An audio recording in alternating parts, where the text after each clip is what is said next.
శనిదేవుడు మరియు కాకి ధర్మయుద్ధ కథ. భూమిపై అధర్మం రోజురోజుకు పెరిగిపోయి దుష్టరాజులు ప్రజలను బాధిస్తూ ధర్మాన్ని నాశనం చేయసాగారు. నిరపరాధుల అరుపులతో లోకం నిండిపోయింది.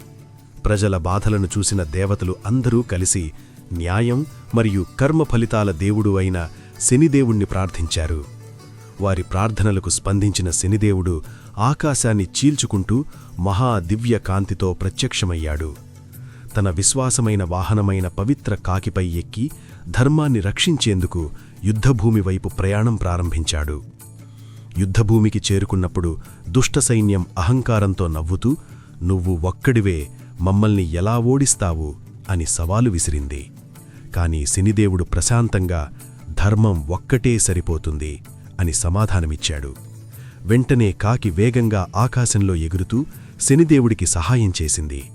శత్రువులు ఎంత దాడి చేసినా శనిదేవుడి దివ్యదృష్టి పడగానే వారి శక్తి క్రమంగా తగ్గిపోయింది.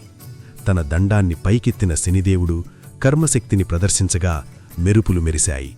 దుష్టుల అహంకారం కూలిపోయింది. యుద్ధం కొద్దిసేపులోనే ముగిసింది.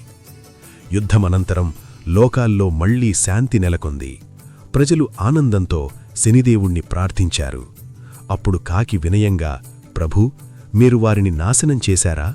అని అడగగా శనిదేవుడు చిరునవ్వుతో, "నేను ఎవ్వరినీ నాశనం చెయ్యను. ప్రతి ఒక్కరికీ వారి కర్మ ఫలితాన్ని మాత్రమే ఇస్తాను" అని చెప్పాడు. అలా ధర్మం మళ్లీ స్థాపించబడింది మరియు ప్రపంచానికి ఒక సత్యం తెలియజేయబడింది. ధర్మం ఎప్పటికీ గెలుస్తుంది. కర్మ నుండి ఎవ్వరూ తప్పించుకోలేరు.